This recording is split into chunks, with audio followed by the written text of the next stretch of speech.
여러분 비트코인 많이 사셨죠? 네, 많이 모으셨죠? 이 비트코인이라는 게 참, 우리가 원래 2월, 3월을 좀 기대했었잖아요. 그죠? 2월, 3월. 이때.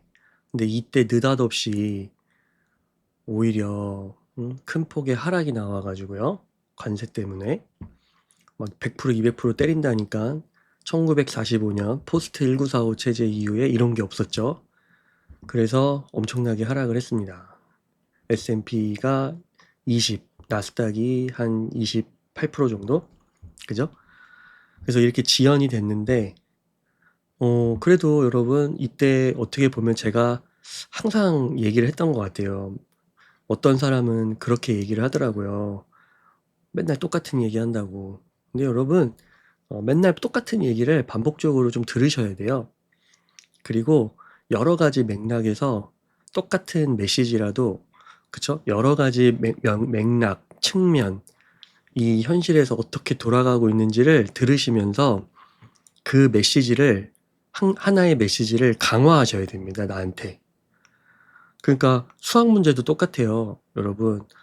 뭐 예를 들어 2차 방정식을 배웠어요. 뭐 근해 공식을 배웠어. 그럼 근해 공식 하나 배웠잖아요. 아, 너무 오래돼서 기억도 안 나네. 뭐 2a분의 마이너스 b 플러스 마이너스 뭐 있잖아요. 그런 거. 기억이 안 나는데 그 공식만 있으면은 2차 방정식 다 풀 수 있잖아요.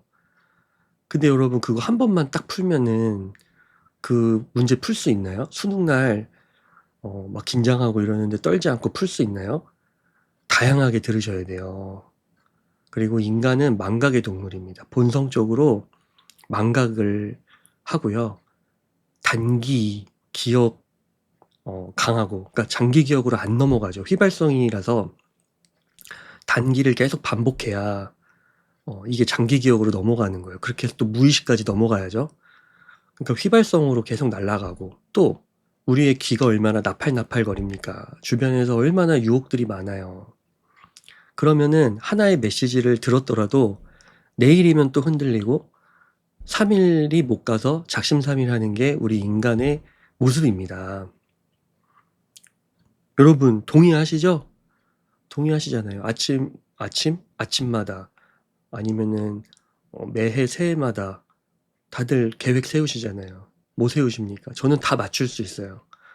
운동하시는 거, 그죠? 다이어트 하신다고, 건강하게 운동할 거라고, 책 읽을 거라고, 이런 것들 막 하시잖아요. 얼마 모으실 거라고. 여러분 근데 그거 잘 지키시는 분 몇 명이나 계실까요? 그죠? 왜 그게 안 될까요? 유지가 안 될까요? 제가 말씀드렸던 게 모티베이션과 디서플린은 다르다. 모티베이션은 여러분 막 진짜 동기부여 잘하는 사람이 막 와가지고 강하게 막 얘기를 하면은 순간적으로 막 인간이기 때문에 막 고양이 될 수 있어요.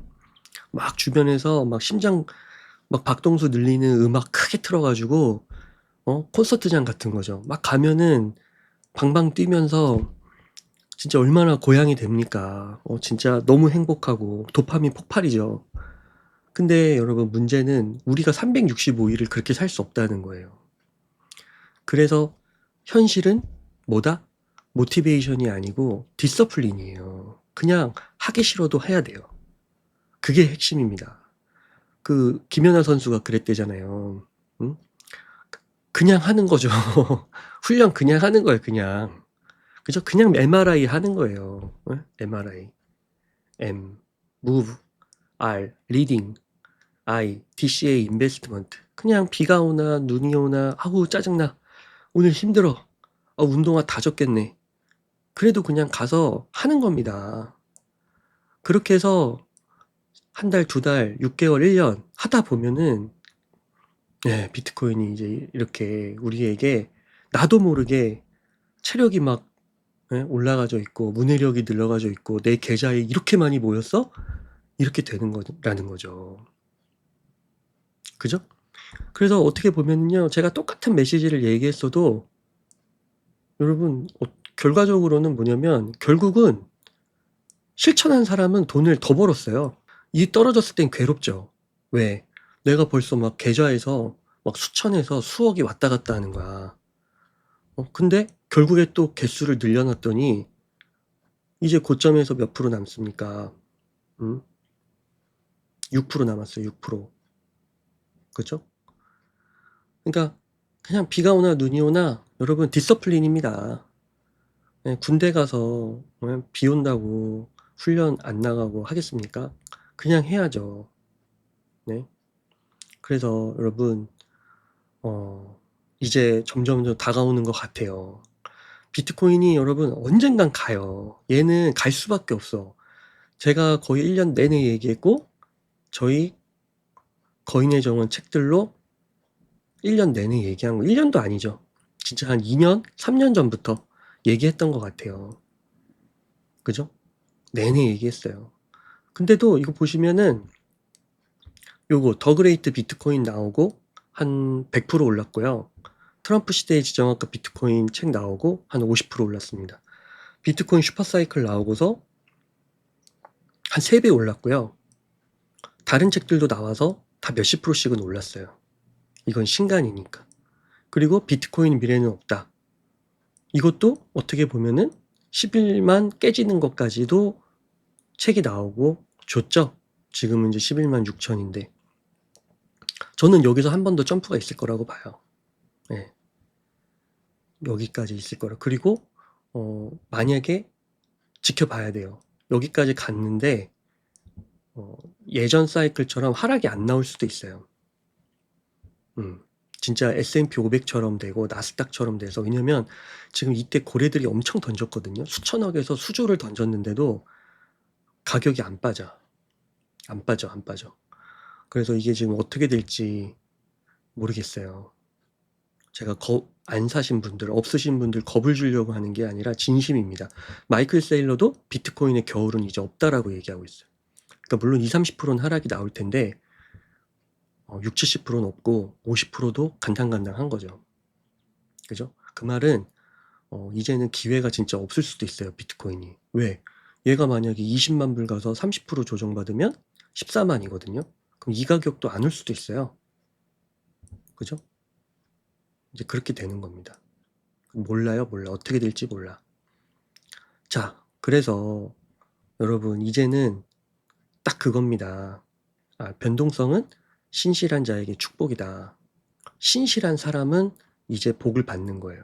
변함없이 공부하고 버티고 인내했던 분들에게 엄청난 수익을 또 뭐 짧게는 연말까지, 길게는 내년 뭐 상반기까지 그 이상 만약에 더 갈 수도 있고 최소 한 50에서 100% 정도 엄청 단기간이죠. 이때부터 샀으면은 뭐 150%, 200%도 되겠죠. 그런 수익을 가져다 줄 기회가 눈앞에 온 것 같습니다. 점점 오고 있어요. 그래서 신실한 자에게 이제 주는 그 선물이 떨어질 것 같아요. 드디어. 그죠? 지금 흐름을 봤을 때. 보시면 미국 재무부하고 국세청에서 어마어마한 뉴스를 하나 냈어요. 이게 엄청난 호재라고 저는 보이거든요. 그래서 오늘 또 이렇게 오르나? 오늘 비트가 올랐으니까 또 오를 수도 있고. 오늘 잘 오르네요. 벌써 6% 올랐네, 오늘. 그죠? 여러분 잘 가죠? 자, 이거 보세요. 왜 이게 저는 호재라고 생각하냐면 이 뉴스가 나왔거든요. 야, 이거는 제가 아마 유튜버 중에 최초로 전달하는 걸 수도 있어. 잠정 캠트 가이던스라는 게 있어요. 이게 뭐냐면요. 이렇게 공문이 나온 겁니다. 그렇죠? 그래서 이게 뭐냐면 그 재무부하고 국세청이 이걸 발표했어요. 그죠? 이걸 발표했는데 2022년에 그 암호화폐를 모으는, 그러니까 비트코인을 모으는 거죠. 지금은 이제 이더리움도 모으는 기업도 있고 막 도찌도 모으고 솔라나도 모으는 기업들이 여러 개가 있는데 이 당시는 비트코인 트레저리 컴퍼니밖에 없었어요. 대표적으로 스트레티지밖에 없었어요. 거의 유일했어요.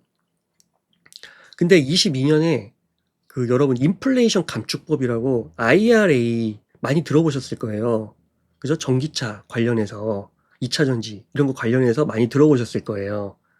근데 이 법안에 뭐가 들어있었냐면 어떤 조항이 들어있었냐면 법인 대체 최저 한세라는 게 들어있었습니다.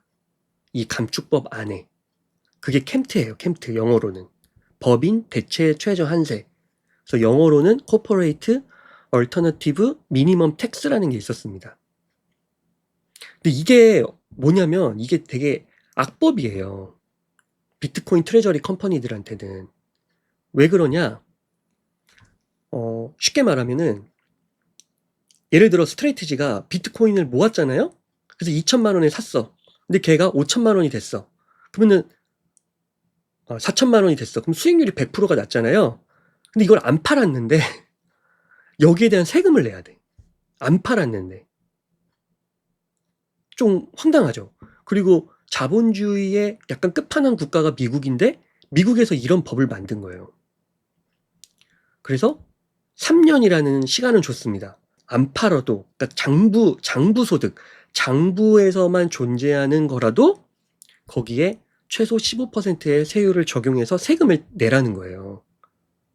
장부상 소득이 큰 기업은 최소 15% 내야 된다. 웃기잖아요, 좀. 그죠?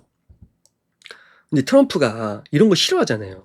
트럼프는 자기가 사업가여서 그런가 법인세 인하하려고 하고요. 뭔가 기업에 이런 거 싫어한단 말이에요.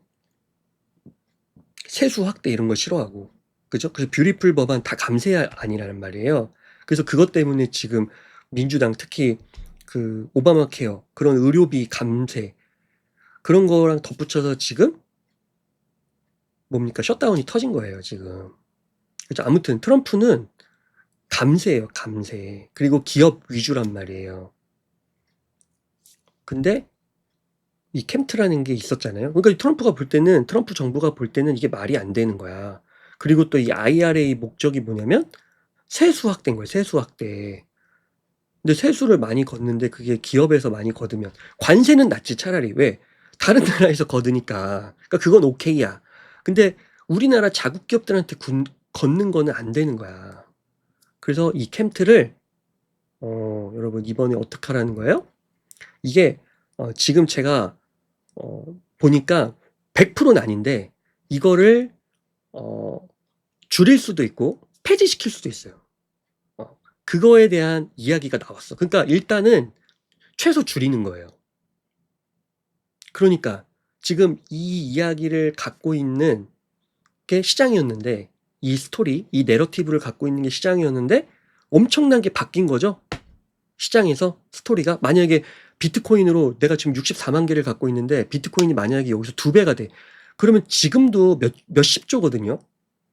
그 스트래티지가 각 난 영업이익이 순이익이. 근데 그거를 월가가 지금 인정을 안 한단 말이에요. 회계법을 바꿨는데도 인정을 안 해줘요. 전통 그게 아니라고. 비즈니스 모델로 돈을 번 게 아니라고.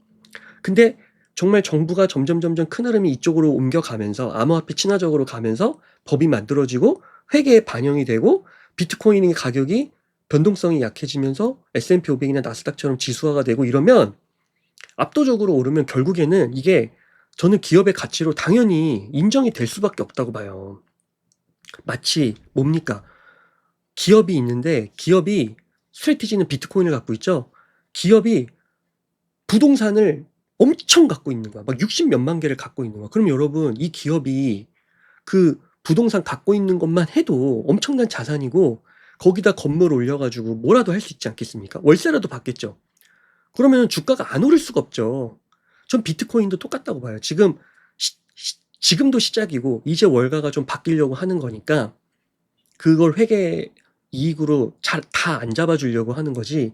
비트 64만 개 갖고 있으면 요즘 나중에 여러분 뭐 은행을 만들 수도 있고 담보대출 사업을 할 수도 있고 뭐 거래소를 만들 수도 있겠죠. 근데 그건 몰라. 그리고 아직 세일러가 그런 거에 대한 거는 생각을 안 하고 있다고 얘기는 했어요. 근데 나중에는 모르죠. 정말 아까 1조 달러처럼 모으면 비트코인이 100만 개가 넘을 수 있거든요. 그러면 어떻게 될지 몰라요. 그러면은 만약 그때 거래소 사업한다? 은행한다? 그러면은 PER 붙어가지고 기업의 가치는 어마어마하게 커질 거예요. 그죠?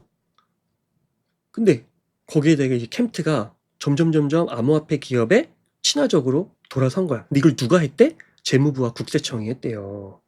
국세청이 세금 걷는 것 아니에요. 세법과 회계 기준이 디지털 자산 기업에 유리하게 바뀌고 있다.